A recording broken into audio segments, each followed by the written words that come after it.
India, July 1846. Meerut city, in common with every other city, town and village in the subcontinent, had a busy marketplace.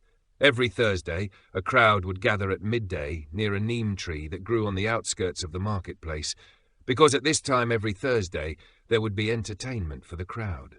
Sometimes there might be jugglers and tumblers, sometimes a fakir piercing his body with knives or laying on a bed of spikes. Sometimes there were singers, musicians and dancing girls.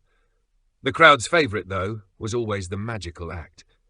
You have never seen a proper act of magic until you have seen one performed in the mystic East, where, with proper knowledge and training, an elephant can be made to disappear before the eyes of the crowd in the open air at the edge of the market.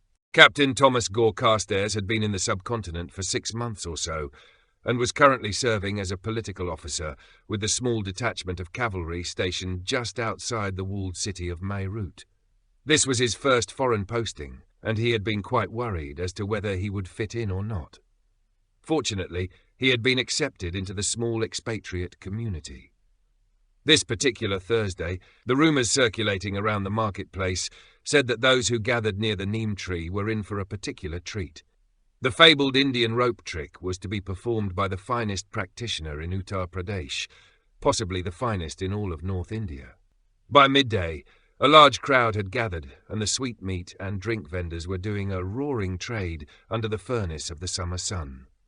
The audience had formed itself into a rough circle, leaving a clear space in its centre, presumably for the performer.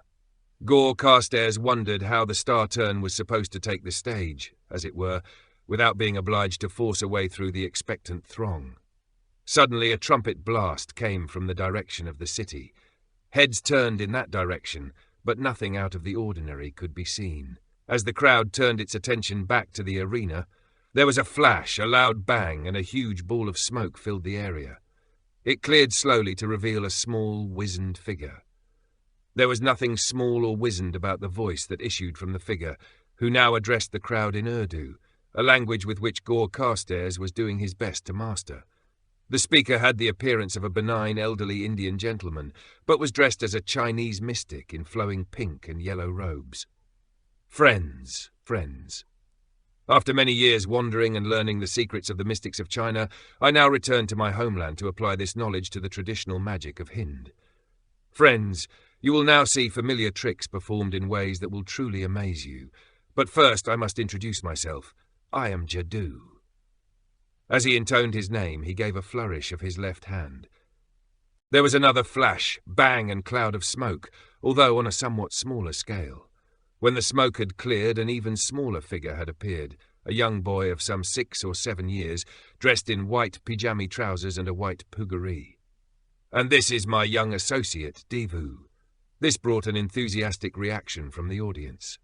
Jadoo and his young apprentice went on to perform a series of traditional Indian tricks. Gore Carstairs couldn't really see what was so special about them. Things appeared, things disappeared, solid objects apparently passed through other solid objects, all standard fare, although accompanied by an enthusiastic patter from Jadoo. The crowd, of course, applauded everything enthusiastically. At last Jadoo announced the spectacle which the rumours had proclaimed to be the finest in the north of the subcontinent, the rope trick. Rapt silence descended over the onlookers. From somewhere a large woven wicker basket appeared. Devu took off the lid. Jadoo produced a flute from the sleeve of his robe, sank into a lotus position on the beaten earth and began to play a softly haunting melody. A snake's head appeared from within the basket, a hooded viper. It started to sway in time with the flute. As it swayed, it rose further from the basket. When about 5 feet of the gleaming scaly body was undulating above the basket, Jadoo gave a casual wave of his hand. There was a flash, and the snake turned into a thick white rope, which continued to dance to the flute. The tempo of the music increased, and as it did so, more and more of the rope rose from the basket. Gore Carstairs followed the end of the rope with his eyes as it achieved ever greater altitude.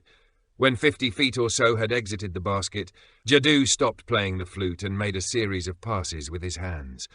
The rate at which the rope rose from the basket increased rapidly. Up and up it flew until eventually it stopped and seemed to become rigid, more like pole than a rope. The end seemed to disappear into the harsh blueness of the sky. This, of course, was the point in the traditional trick at which the magician's assistant would climb up the rope.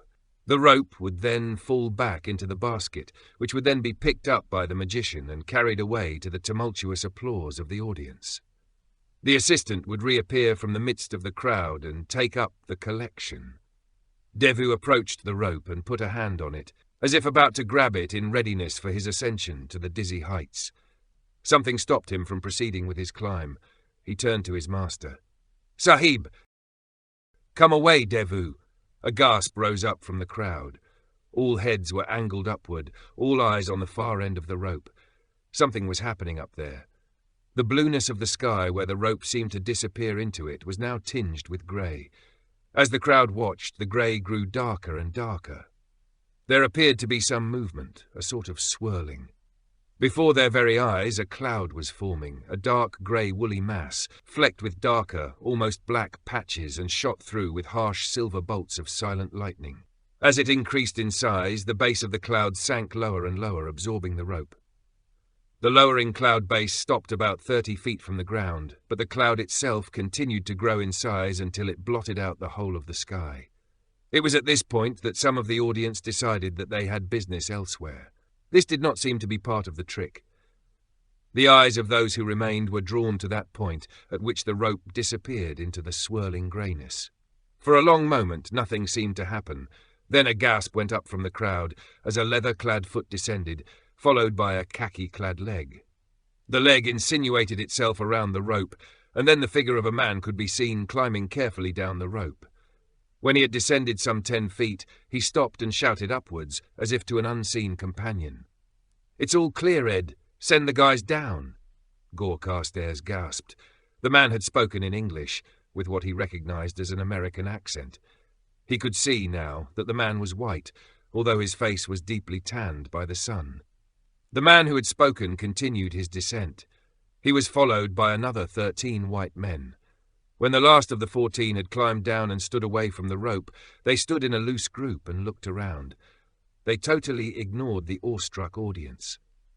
The grey cloud rapidly dissipated, leaving the clear blue sky and the fierce globe of the sun. The rope remained rigid in its basket. They were all dressed in variations of the same theme. Leather shoes, a loose sort of khaki overall, some wore soft peaked caps, 2 wore what looked like soft leather helmets. The overalls had pockets in the legs as well as at the breast and hip. These pockets seemed to be stuffed with all manner of items, pieces of paper, items of food, pencils and other drawing instruments. Each man showed a considerable growth of beard. The first man down spoke again. "Okay, guys, let's do this properly. Whose turn is it to take notes?" "I guess that's me, CC." The speaker looked to be a young man in his mid-20s. He produced a dog-eared notebook and a stub of pencil. "Fire away." "Thanks, George. Right, day 226. All crew comprising Flight 19 present and correct and remaining in good health despite lack of proper food and medical facilities. This time the portal led us to a rope which descended to an arid plain. There is no sign of water or a living being." He glanced up at the sun and then over at the wall of the city. "There seems to be an ancient ruin a few 100 meters to the north. There is a vertical shaft of pure red light shining up from somewhere in the middle, indicating the presence of another portal. Our primary task must be to locate water. Hopefully the source that supplied this ancient city is still viable. Got it, George?" George put away his notebook and made a curious gesture with his right hand, showing it to CC with the thumb erect. "Okay, guys, let's make tracks to the ruin." He pointed towards the city wall. The men formed an orderly single file and moved off in the direction indicated, almost marching. It was only as they walked this way that it could be seen that their feet were actually moving some 4 inches above the level of the earth. The crowd hurriedly shuffled around to make a gap to allow their passage. As the leader of the file, CC, approached the gap in the audience, he seemed to fade away, as did each of the 14, as he approached that point. As the last man disappeared, there was a moment during which one could have heard a pin drop in the city. Then thunderous applause broke out and carried on for what seemed like 30 minutes. During dinner at the officers' mess that evening, Gore Carstairs was asked several times if he had enjoyed the native entertainment. To such inquiries, he merely smiled and nodded politely. Later, when he had retired to his quarters for the night, he wrote an account of what he had witnessed for his journal, which is how we know what had come to pass in Meerut on that hot July day in 1846.